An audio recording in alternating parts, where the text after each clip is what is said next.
All right, sounds good. As I turn all the channels live, here we go. Okay.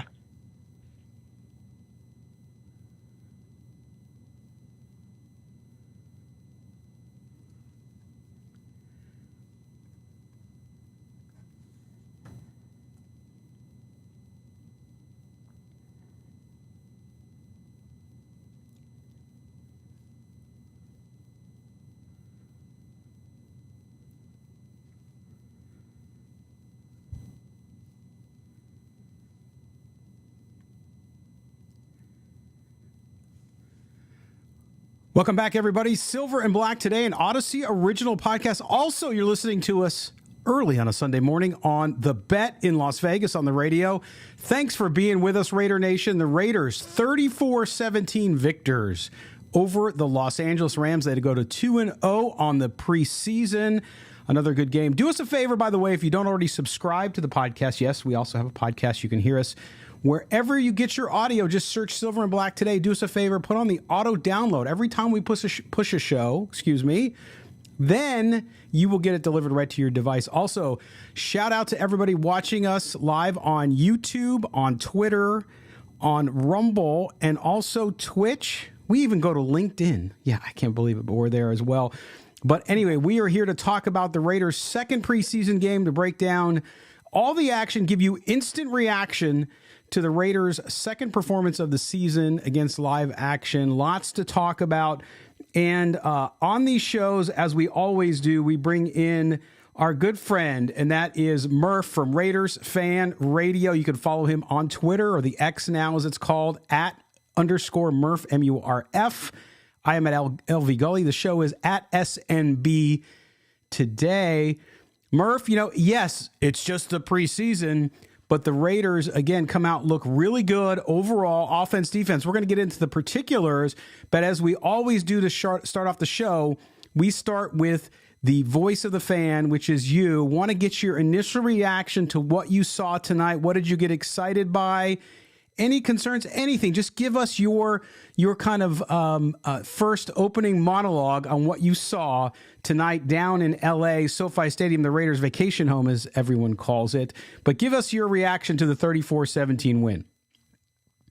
Well, Scott, as you know, that I'm typically not overreactionary or get in my feelings about things when it comes to the Raiders, but I think it's clear cut that Aidan O'Connell is the future of this franchise, and we certainly have a championship incoming. I mean, it's clear cut. I mean, I don't know if you heard, but we're going to the Super Bowl, and we're going to be led by AOC4 or the Irish Cannon or any of the other amazing nicknames that he's already started to develop. But I mean, I think the biggest takeaway, it's I was talking about this with my co-host Swag Jeff the other day, that the most prominent position in all of team sports is quarterback. And so it's hard not to lead discussions when your team is having an evolution or a turnover at quarterback. And so to see this young man come out and to do what he did tonight, especially on the heels of the Bobby Hoyer show, like, yikes. Like, I mean, you know what I mean? There's a lot to be encouraged about with this Raider football team. And even beyond him, I'll tell you, this youth movement that we have with the Raiders, and it's exciting. There's a lot of young players on this football team that are just fun to watch, offensively and defensively. And so, it's the preseason, and I joked earlier about overreacting, but I mean, for real, like even keeping it in context, I mean, when you look at the way that this team has come out, the sharpness that they have, like what else do you want? You know what I mean? Like, as a fan, what else do you want to see in the preseason? And that's your team holding it together and performing well when it's called upon. That's what's been impressive to me, because last year you have a new coach, a new system, some holdover players, obviously the quarterback, Derek Carr, and you had the rest of the guys that have now moved on. And it seemed as though it took, most of the first half of the season for some of those guys to get comfortable. Some of them never seemed to be comfortable in it. And I think, to your point about the youth movement, that's what has been so interesting to watch, because that youth movement is, these guys have only been in this system now. They come new into it. It's fresh minds. And you talk about Aidan O'Connell, we'll go into him in a second. But you look at all of this and you say, you know what? Sometimes you come in and it's all new to you. Everything's new to you. and you don't know anything else, right? So I think some of that takes hold. And then the players who were here from last year, who've already been through the system for a year, they obviously look more comfortable with it. And that's, to me, what I see. The second piece, and we'll talk about this as we move on, is the defense. I mean, the defense, look, are they perfect? No. Do they still need talent? Yes. But overall, you see the effort. And I think the communications, remember, communications were a big issue last year. Patrick Graham took some of the heat, and he should have. But this preseason thus far, again, we're only in the preseason, but overall, it just looks as though his system, the guys he has now in that system, have really gelled and are taking to it. And they're adopting the culture, they're adopting the system, and they seem to believe in it. Yeah, and there's definitely a different spirit and a different dynamicism when we watch this team. We talked about it last week when we were at Allegiant Stadium, just watching the sidelines, watching the way that the players were interacting with each other, looking at the way that the coaches were interacting with the players. There was just a different feel on there, and I'm not going to pin any change on any one player or another. But look, the bottom line is that there were leadership voids with this football team when we had certain players leave, and we've seen players step into those voids and do well and really start to I feel like I always have to preface our comments, because I can just see people in the YouTube comments being like, Murf, it's only preseason game week 2. I hear you, man, but I'm just telling you, the optics so far so good. Like, we start to see that there's an inspired team on the field. And even though it's preseason, you could definitely tell a difference when one guy was playing quarterback versus another guy was playing quarterback. So there's an inspiration that's going on there, and these young players that are coming up and emerging as leaders on this football team. We know Devontae Adams is a leader. We know Max Crosby's a leader. Those are the two guys that are the faces of our franchise. But beyond that, when you see these younger guys stepping up and not only in performance, but in the way that they're lifting their teammates up, man, again, there are some things to be critical of, but there's not a ton. You could see positivity go, and the young guys buying into this new culture and this new organization, and a lot of fans have been so critical of McDaniels and Ziegler and the whole Patriot Way thing and all that. And I guess it's fair, because any criticism is fair when the team sucks. So as we start to see, though, that things are evolving on a positive note, I mean, you got to embrace it, man. I do. I mean, what else are you going to do, right? I'm not going to anticipate. That was my new word I came up with, Scott. I'm not going to anticipate. I'm not going to think the Raiders are just going to automatically suck. I'm going to root for them to be the best team they could possibly be. I want Josh McDaniels to be the best coach. I want, Jimmy Garoppolo. I want them all to be the best they possibly can be, because I want my team to win. So I'm going to expect that until they don't.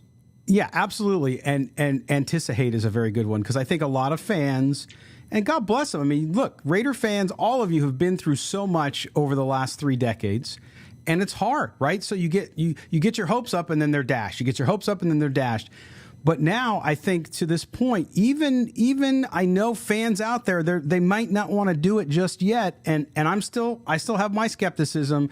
But even the coaching, I mean, I know they're going to be vanilla overall in the preseason, but look how this offense has opened up. Look how the players now in the offense, and at quarterback especially, are operating within that system. It's just a better fit for who they have now. Nothing against former quarterbacks. It just is what it is. And I think that's key. And we'll jump into the quarterbacks real quick, because first of all, we got our first taste of Jimmy G in a Raider uniform, and he goes 4 for 4, 39 yards, 107 quarterback rating. Just played the one series. He needed to get out there. He hadn't played in a while, obviously, because of the injury and last year in San Francisco, but then also the surgery in the offseason. He looks sharp.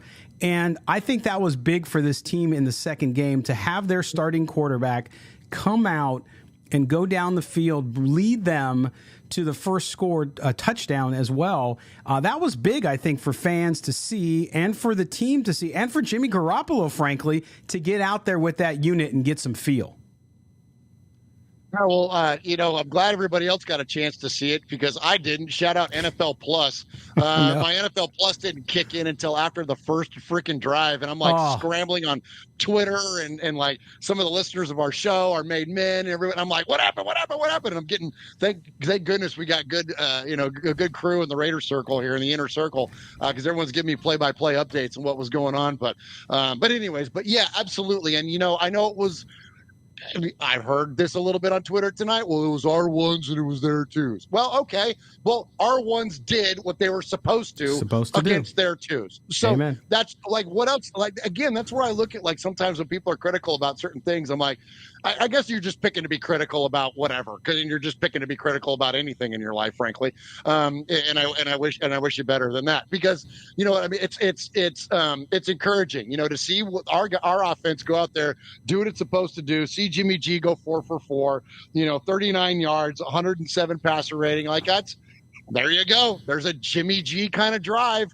Like, yeah, he's not throwing it 70 yards downfield. He's not Patrick Mahomes. He's not Aaron Rodgers. We don't need him to be. We just need him to be 4 for 4 for 39 yards and a 107 on an opening drive touchdown. The end. Like, that's all you need. So if that's all we're going to get, then cool. Yeah. And then you get that first drive out of the way. And I think most of us, I was expecting Brian Hoyer to play tonight. I figured, hey, he'll come in for a drive or two, right? Because he's a veteran. You want to get him some game action and some game feel. Didn't do well. I'm not even going to the stats. It's not worth it. But what was clear to me through all of this, and our friend Hondo Carpenter over at SI said it. He said he was going to ask in the postgame press conference, which is going on right now, which I'll look at after the show's over and use on our show coming up next week. But he was going to ask him, why are you even playing Brian Hoyer? Because Aidan O'Connell has performed so well. You're taking snaps away. The kid needs to see as much action as possible. So he finally gets in that third quarter. Aidan O'Connell finishes the night 11 of 18, 163 yards, 2 touchdowns, a 127.8 passer rating. And I don't care if he's going against 1s, 2s, or 3s. Aidan O'Connell continues to impress. And again, he's not a gunslinger. He's not Josh Allen. He's not Patrick Mahomes. He's none of those guys. But what he is he's efficient. He's accurate. He's calm in the pocket. And not only that, Murf, man, for a kid who comes in and has to absorb this very complex offense that Josh McDaniels puts on the field, he just gets it. I don't see many mistakes. He had maybe 1 or 2 errant throws. Other than that, though, he had maybe three, maybe 4. I got to double check. Passes dropped on him. Again, he had 2 last week as well. It's going to happen. It's all right. But overall, man, it's just so hard not to like this kid and root for him. And I'm not crowning him Tom Brady version 2 or anything like that. I'm just saying this kid, again, though, Murf, this kid, again, to me, unless something crazy happens between now and the final game against Dallas, to me, he's got that second job locked up. I don't see how you cannot give him the number 2 spot. Oh, absolutely. And, to start off on Hoyer, I mean, I have a feeling that Brian Hoyer may not make this football team. I feel like he's just like an extension of the coaching staff at this point. And so I would be curious to see if they let Chase Garbers go or if Hoyer sticks around. And if that's his value is to be an extension of the coaching staff, then maybe you do retain him as your emergency or whatever else, or your P squad guy.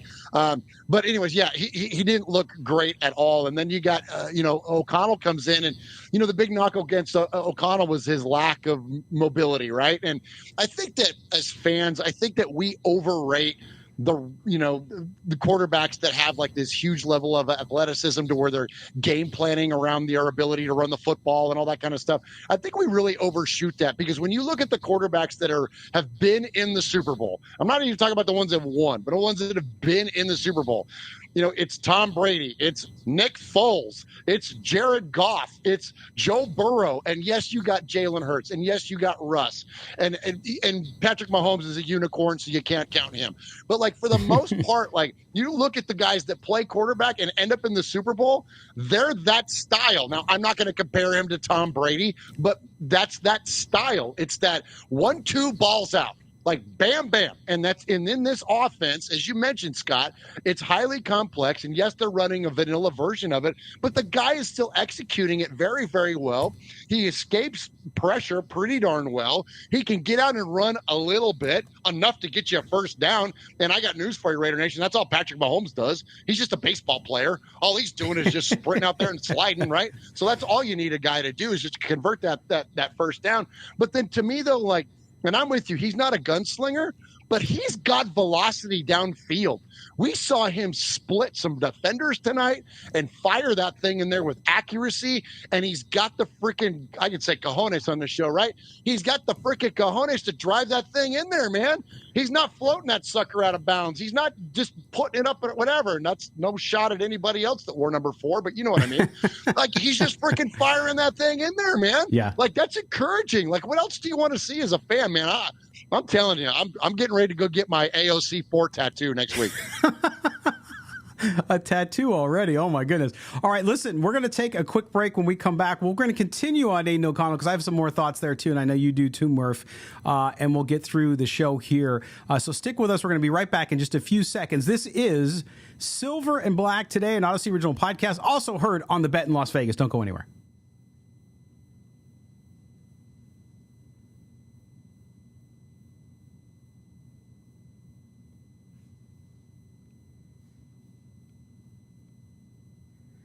All right, welcome back. Silver and Black Today, the post-game reaction. Yes, the Raiders 34-17 win on Saturday night down in Los Angeles, SoFi Stadium, the Raiders' vacation home. Team, again, looks very, very good. We're going to finish up our conversation on Aidan O'Connell, and then I want to talk a little bit about some of the other things we saw in this game against the Rams, including the defense. I had some folks in the YouTube chat talking about, is this defense any good? And I have an answer for that. But back to O'Connell to close out on that, as you were saying before the break, Murf, was the idea that he gets the ball out quickly. Yes, he does. And the thing that I watched closely, too, is when he missed passes or when he got flushed out of the pocket, a couple times he made completions. He found the open receiver. The times he didn't, what I found was he would even still try to get the ball to an open receiver or a receiver that was covered, but his ball placement, Murf, was so good. He would put the ball on the outside shoulder of the receiver, knowing the receiver probably not going to come down with it, but you never know, right? So he puts the ball out there, not on the inside where it can get picked off, not where it's going to be thrown into the ground or any of that kind of stuff. And that's what impressed me, is that even when there's not a play to be made, he still tries to find at least a window where there's low risk, but an opportunity for a player to make a play on a ball. And to me, as a young quarterback, having not played in the NFL before, that's where I've been really impressed with him, because even when it's not there, he will try to do it, but he doesn't do it in a reckless way. Yeah, man, you're really hitting on some feelings there, and you know, I've declared, you know, a while ago that I wasn't going to talk about Derek anymore, but I mean, it's hard not to, as you guys have said, it's hard not to compare. You know what I mean? You have to. We've got 9 years of history with one player, and so it's hard not to consider that history when we're evaluating the future of this position. And I think that's one of the things that used to frustrate us so much about Derek, was that he didn't give his pass catchers the ability to make a play. And you think about back in 2016, you roll the clock back, you think about Andre Holmes, Jared Cook, Michael Crabtree, right? He would give those guys the ability to go up and make a play. At some point, it felt like the give up started to kick in. There was the more of the passes in the dirt, the passes out of bounds. It felt like he moved away from that ability to do exactly what you're talking about. Put the ball in a spot to where it's not going to be at risk of a turnover, but give your guy a chance. And so to see this young man do that, I think that's one of the things, again, that's so encouraging for us, is that, you know, we haven't seen that. We haven't seen that in a hot minute. And so, and what else do you want in the NFL? The idea of, like, you know, well, giving it up on a play and like moving on to the next one, I get that concept too. But when it's fourth down or it's 3rd and 15 or whatever, and you need 2 scores to win, like, that ain't the time to freaking just tap out. Like, no, let's try to make something happen. And so I think that Aidan O'Connell certainly seems to have that. And you're right, he's not reckless with it. And that's what's important too, is that he's not a gunslinger. He's not Brett Favre. He's not just being like, oh, well, Antonio Freeman's down there somewhere. Let me just go ahead and fire a rocket and see what happens. That's not what he's doing. He's putting it in positions to where his players either going to be successful or they're going to move on to the next play. And that's, so I'm with you. And he does put the ball downfield. That's not to say he's just throwing short passes. He throws the ball downfield, but when he does it, it's right in the range of the receiver. He threw a couple that were just a little bit long. But you know what? With all due respect to the guys that were out there tonight, if it's a Devontae Adams or a Hunter Renfrow or one of those guys, or Jacoby Meyer, probably will grab it, right? Because they have a little more speed, a little better hands. And to me, that's what I was so encouraged by as well, was he's putting the ball in the right place. The other thing, and we can close out on him right now, I know everybody's excited in the YouTube chat. People are talking a lot about him and how much they like him. And yes, in the YouTube chat, a lot of people said Jimmy G had a good night too. Yes, we led off with that, talking about Jimmy G in his one series and how well he did. But at the same time, the thing that just is, again, so impressive outside of the technical pieces we already talked about is his demeanor. He is calm. Even when he gets flushed out of the pocket, he looks like there's no hurry. And to me, with a young quarterback, you saw with Stetson Bennett tonight, who I think is actually going to be a pretty good quarterback, probably a lifelong backup, but nonetheless a good quarterback. You saw him get a little nervous at times. Aidan O'Connell doesn't get shaken by anything. He really gets. And that's where we had on our show this week a guy who covered him at Purdue, Tom Dienhart, and he talked about how cool and collect this guy, nothing bothers him. He is so even-keeled. And actually, it reminds you a lot from a personality standpoint, actually, of Jimmy Garoppolo. And so then you start to think, okay, so Dave Ziegler, Josh McDaniels saw this kid. They met him at the Combine. They got their interviews in. He is the mold of the player. He plays within the system. He doesn't try to freelance, right? And that's what Josh McDaniels demands. That's what frustrated Derek Carr. Derek Carr was open about it. Hey, we're trying to do these things, and Josh McDaniels wants me to do these things, and he's checking out a place. Look, some quarterbacks do that. Some coaches are good with that in their systems. In this system, you have to work within it. And Aidan O'Connell, I believe, it goes back to being in the right place at the right time. Now, for those of you not convinced on Josh McDaniels, whatever it is, it's clicking for Aidan O'Connell in this system with this coach. And enough cannot be said about that, Murf. That is a big deal, being selected by the right team, the right system. If he had gone to Buffalo and become a backup in Buffalo, probably not going to have the same success. But in this system in Las Vegas with the Raiders, it seems to be a perfect fit thus far. And that frankly was a little surprising to me that, I think when we as Raider fans saw Aidan O'Connell drafted in the 4th round, I don't think any of us were thinking like, okay, here's the future of our organization. and I let off my comments tonight with that, but I was purely, that's a joke, right? I don't know. We're a long ways off of finding out if he is, but maybe the Raiders think that he had that ability. Maybe the Raiders, Ziegler and McDaniels think he had that ability. And, because I was thinking like, okay, here you go, Patriot Way fan. All right, so what did the Patriots do? They draft quarterbacks, they develop them up, and then they trade them off for draft capital. It's an investment. It's Matt Castle. It's Jimmy Garoppolo, if you want to talk about him. They draft these guys in lower rounds. They coach them up, and then they trade them for more than what they acquired them for. It's an investment. I thought that's where we were going with Aidan O'Connell. Well, and we still may. But here we are. Everybody, I think, can agree the idea that Jimmy Garoppolo is going to be your bridge quarterback. So if you can coach up Aidan O'Connell and he's able to flourish in this system, well, then maybe Jimmy's a one and done. Maybe could be. You know what I mean? Like maybe Aidan O'Connell is fighting for it or has the starting job next year. And I don't think any of us expected that, but it might be headed in that direction. Again, long ass way to go, but that could be where it's going. And I love what you said too about his demeanor, because, football is such an emotional sport, and, it's emotional for his fans, but it's emotional for the players.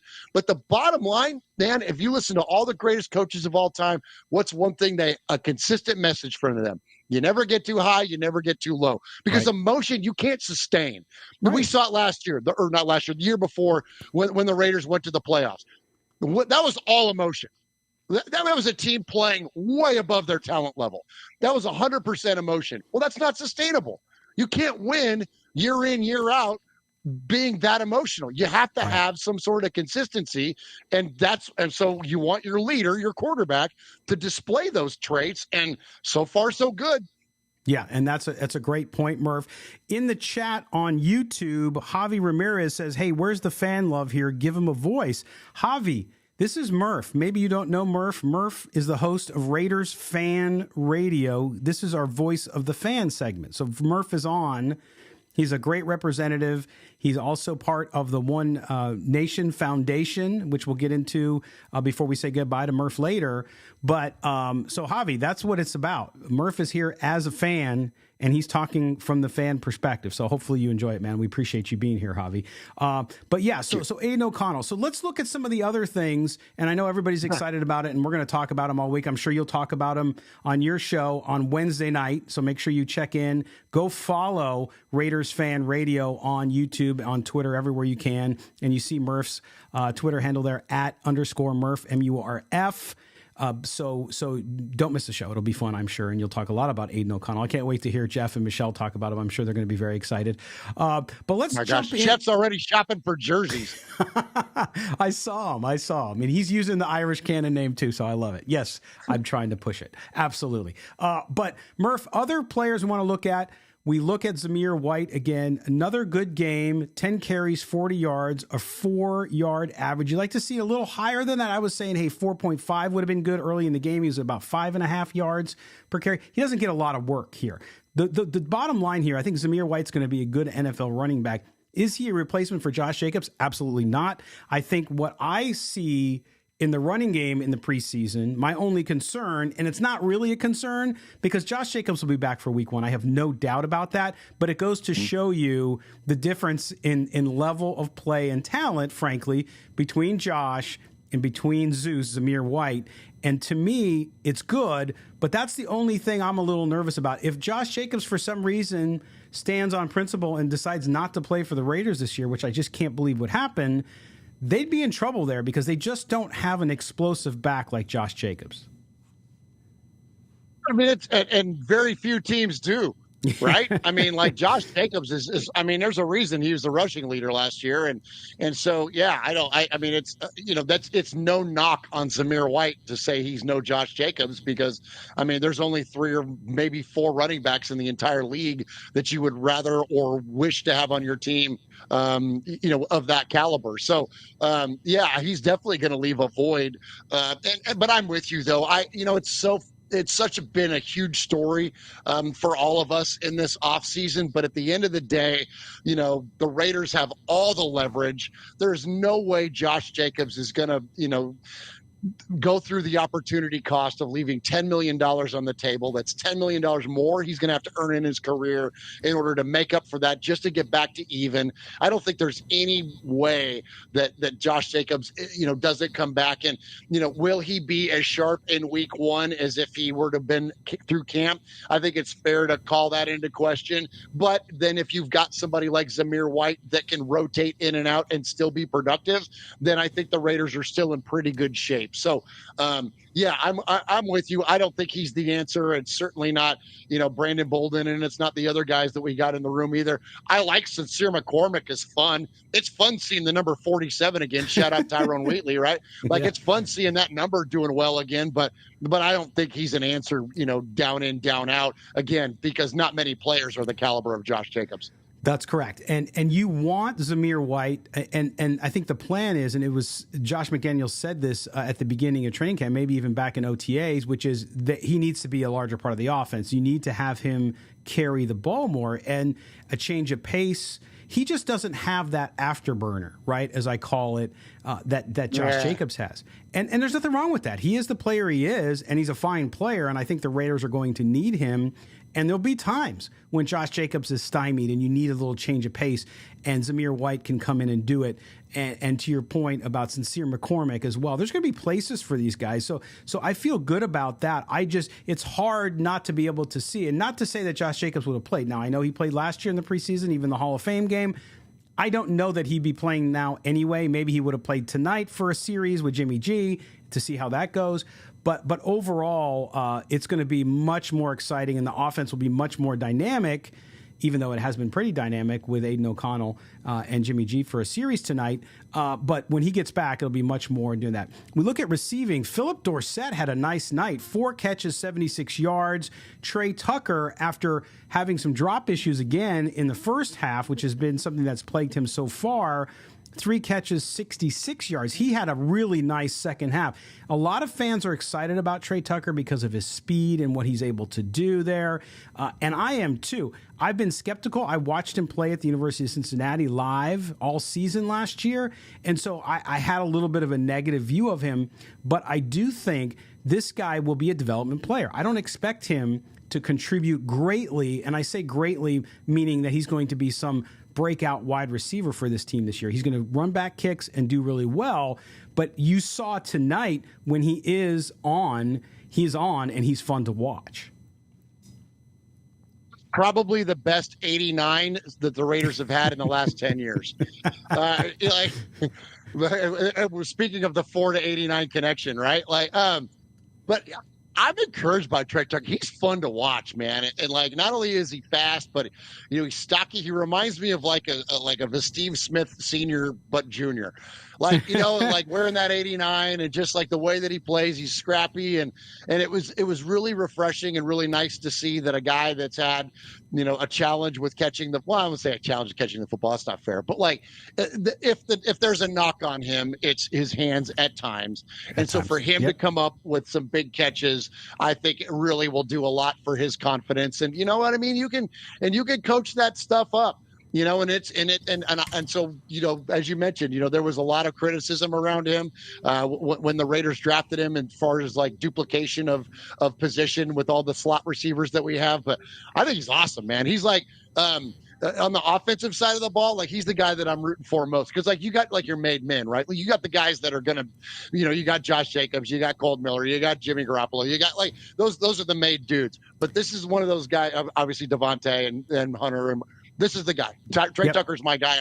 I'm really rooting for that makes the roster. And I was just thinking, like, it'd be fun to like you got Jacoby, because you can put Jacoby in the slot, right? So you got Jacoby in the slot, you got Hunter in the slot, you got Devontae wide out on one side, and then you got this little guy 89 out here on the other side. It's just gonna run a 9 route once the safety bites in and freaking let Jimmy Garoppolo, the guy that can't throw the deep ball, just lob one up there for 50 freaking yards and let Trey go run underneath it and grab it, taking it for a touchdown. Raiders win. Super Bowl. That's it. My prediction.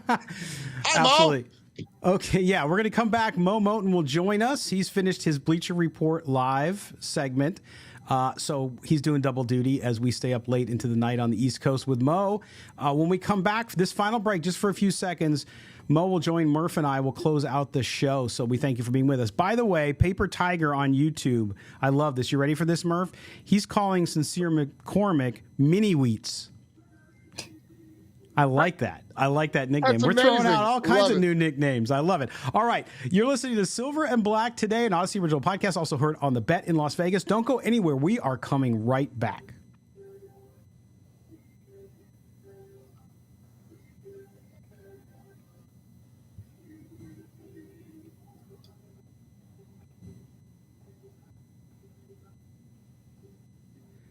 All right, welcome back. It is Silver and Black today, the post-game edition, listening to us as an Odyssey original podcast, or you're listening to us on The Bet in Las Vegas. Thank you all for being with us. Scott Gulbransen, along with Murf from Raiders Fan Radio, with our Voice of the Fan. Also, my partner in crime, my co-host here on Silver and Black today, always, that is Mr. Moe Moton. He is the NFL senior writer at Bleacher Report. Follow him on Twitter at Moe Moton, Moemoton. Murf is at _Murf, MURF, and I am at LV Gully. All right, Mo, we got you in now. Murf and I have been going on and on about Aidan O'Connell, about the Raiders and what's going on. Give us your reaction. What did you like tonight, and what's the big storyline for you? I like the fact that Murf was able to tell the future with his facial expression after I quote tweeted him about Brian Hoyer getting snaps today. Yes. But no, seriously, I think in all honesty, I think Aidan O'Connell wrapped up the quarterback 2 position tonight. I mean, the offense was crisp when Jimmy Garoppolo was in the game, stagnant when Brian Hoyer was in, also threw a pick 6.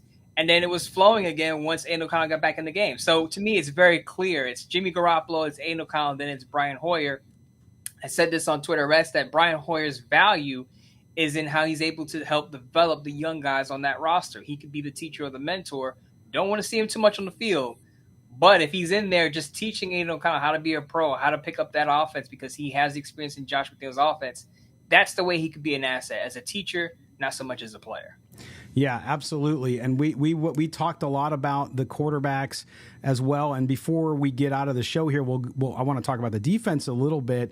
But Mo, both Murf and I were just so impressed again with Aidan O'Connell for a lot of reasons. Not just his accuracy, not the throws he made, but also what he doesn't do, and that is make errors, unforced errors. Number one, I talked a lot about even when he was flushed out of the pocket and the play was not going to happen, he would throw the ball on the outside shoulder on the sideline so that if anyone's going to get it, the receiver would get it, even if the receiver had a very small chance of making a play. He did that 3 or 4 times tonight, and to me, that's just so impressive for a kid coming out of college that's not been in live NFL action. I don't care if you're playing third stringers or not. The reality is he's making very good mental decisions on the field within the system. He's not breaking out of it. He's not freelancing. He's doing what they're asking. I think he's very well aware of his skill set. And what I mean by that, remember, Scott, last week I said this. I said one of his most important plays is when he was able to pump fake and get the defender to jump so he can throw the ball away. Yep. Most rookie quarterbacks take a sack there. They take a 10-yard loss and back their offense up. Aidan O'Connell understands he's not the most mobile quarterback, so he's not going to try to outrun a defender. You know how many times I saw Baker Mayfield early in his career try to outrun defenders and get caught? It's like, Baker, you don't run a 4.4. Stop. Aidan O'Connell understands he's not the most mobile quarterback. He understands he's not swift on foot, so he has to be crafty. And to be able to pump fake, get the defender to jump so he can not take a loss, throw the ball away, and live the play up and down, shows that he has the intellect. He has the football IQ. He understands his skill set. He understands his strengths and his weaknesses. And that's why he's able to make those quick decisions in the pocket. He knows what his arm strength is. He doesn't have quite a cannon. I know we're trying to push the Irish cannon nickname. He doesn't have quite a cannon. But he can make all the throws on every level of that field. And you've seen that in the last 2 preseason games. He can go deep, he can go short, he can go intermediate. And I think that's exactly what you want to see out of your backup quarterback. Smart, gets the ball out quick, decisive decisions in the pocket, and he showed that. And that's a part of the reason why I think he is sold up the quarterback 2 position. We don't need to see the 3rd preseason game to know that Aidan O'Connell should be QB2 by week 1. Midtown Mo with another great point. And by the way, Raider Worm on YouTube, Mo, has said that Midtown Mo tonight is Midnight Mo. Yeah.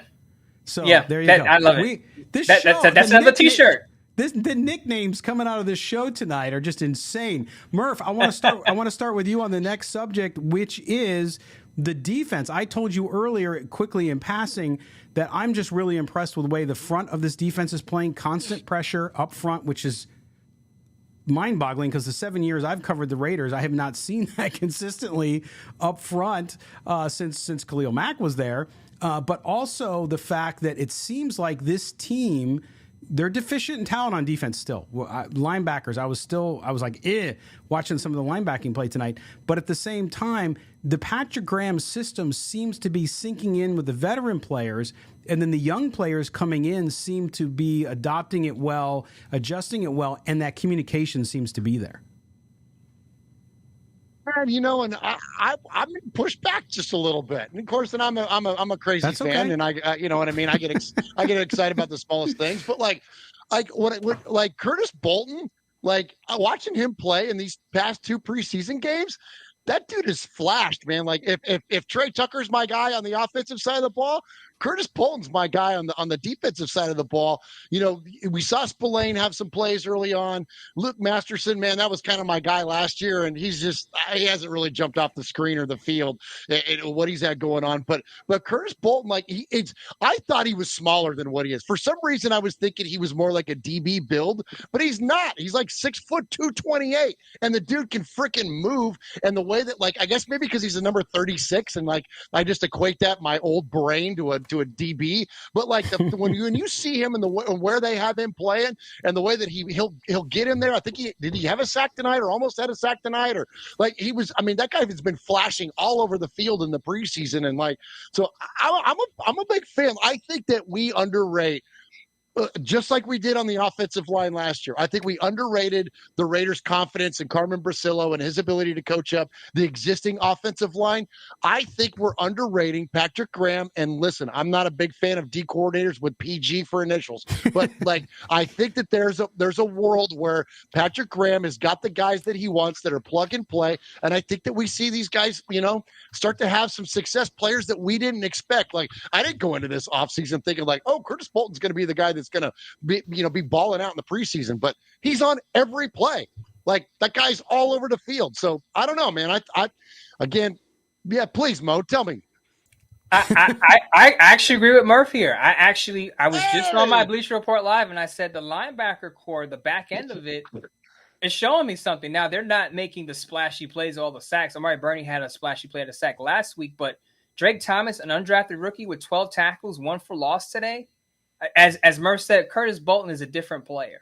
I think Vic Tabor said this at practice. He said Curtis Bolton looks like a different player. And Antonio Pierce, who's the linebackers coach, said that Bolton is playing more off-ball linebacker this year. So I think he can get a lot more snaps on the defense and not just be a special teamer.